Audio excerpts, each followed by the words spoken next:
Hey, Katrina here from Scrappy Horses. Welcome to my YouTube channel. I'm so happy you're here. Today we're doing something really crazy. Instead of a card or a journal or something like I usually do, we're going to wrap a gift and make the gift wrapping. So let's take a look at what I'm using for this. You'll see that I have the little gnome there on the card, and he's from Connie Fong. And on the large 12 by 12 sheet of paper are sunflowers and birthday wishes sentiment, also from Connie Fong, and I'll link all that below. Now the box is 6 3/4 by 5 inches by 2 inches. And that's just a box that we received something in the mail in that box, and so I'm just reusing that. So let's start with this gift wrap piece. I actually kind of put all this together on my computer, and now what I'm going to do is I'm going to fold it over the box, and that's how I'm going to gift wrap. I'm going to use that Kraft paper of the box as sort of part of the gift wrap look. So I'm going to lay this on my 12 by 12 mat. And again, the paper is 12 by 12. Now I'm bringing in a really large, I think it's maybe a T-square, or it looks more like an L square to me. And what I'm going to do is I'm going to draw a straight line down from the corner, the top corner, to the bottom corner. That's all I'm going to do here. Now I'm going to speed up this video a little bit, or else it's going to take a long time to get through. So we're going to just go a little bit faster. So I'm bringing in my box, and I'm just going to measure how wide do I want to go across this. I'm going to go ahead and take the width of that and divide it by 2. As you can see, I don't want to do any math, so I just cut a piece of scrap paper to the size I want.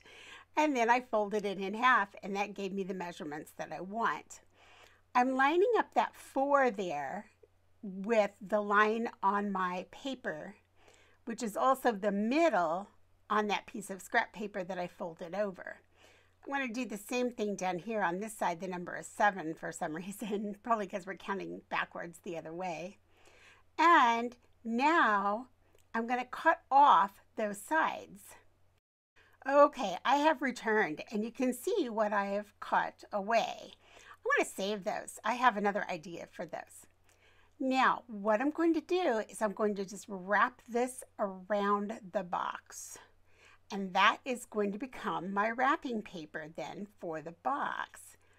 Now, you'll see that what I've done is I've just positioned it in the middle, and then I'm going to mark with a pencil where the folds are going to go.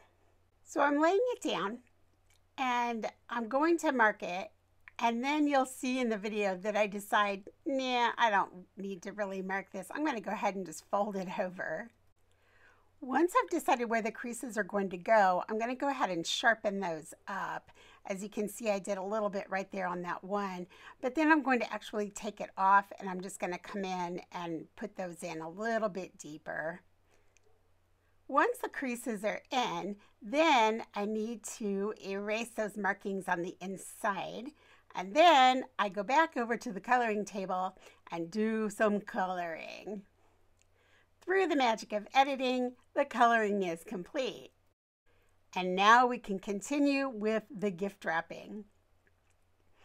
All I'm going to do here is pull a ribbon around and tie it up. Later, I can attach my raffia bow. Now I'm going to go ahead and come in with my pip pen and just jerking up this little piece of Kraft paper. Okay, I'm going to take a brief intermission from this video to show you what the arrow is pointing to. That is my trash bag. I keep a bag taped to my table, and that's what that long string of tape is right there. Then whenever I want to throw something away, I just throw it to the right, and it lands in this big trash bag, and then the trash bag goes out when it gets full. Okay, just a little tip for you in case you have a lot of trash in your craft room like I do. Okay, back to gift wrapping. We're going to go ahead and attach our little gnome to the little rectangle, and now I'm going to show you something else that I did not end up doing. I'm showing you how to do a double bow. And I'm doing this because people have asked me how to do this. And even though I end up not using it on the card, I thought you might find it interesting. So what I've done is I'm using raffia, and I've combined a piece of a very thin brown satin ribbon. So if you're interested in how I did this, you might want to rewind it and watch it again.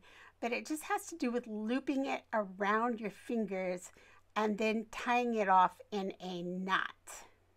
I didn't end up using it simply because I felt like it was just too bulky on the package. All right, I'm going to take a little bit of this tape. I'm going to put it on the back of our little gnome and attach that to the package. At the end of the video, as well as at the beginning, you saw that I actually just went with a very simple yellow raffia bow, and that's how I finished it off. Hey, speaking of finishing, we have finished this video. So, you know, it might be fun to do some coloring and create your own gift wrap. It is really fun because your tag and everything can match perfectly. And it just gives it sort of a personal touch, doesn't it? Hey, again, thanks for joining me. Any questions or comments, leave them in the box below, and I'll leave all the information for you there as well. Wishing you a great week, and I'll catch up with you in the next video. Bye.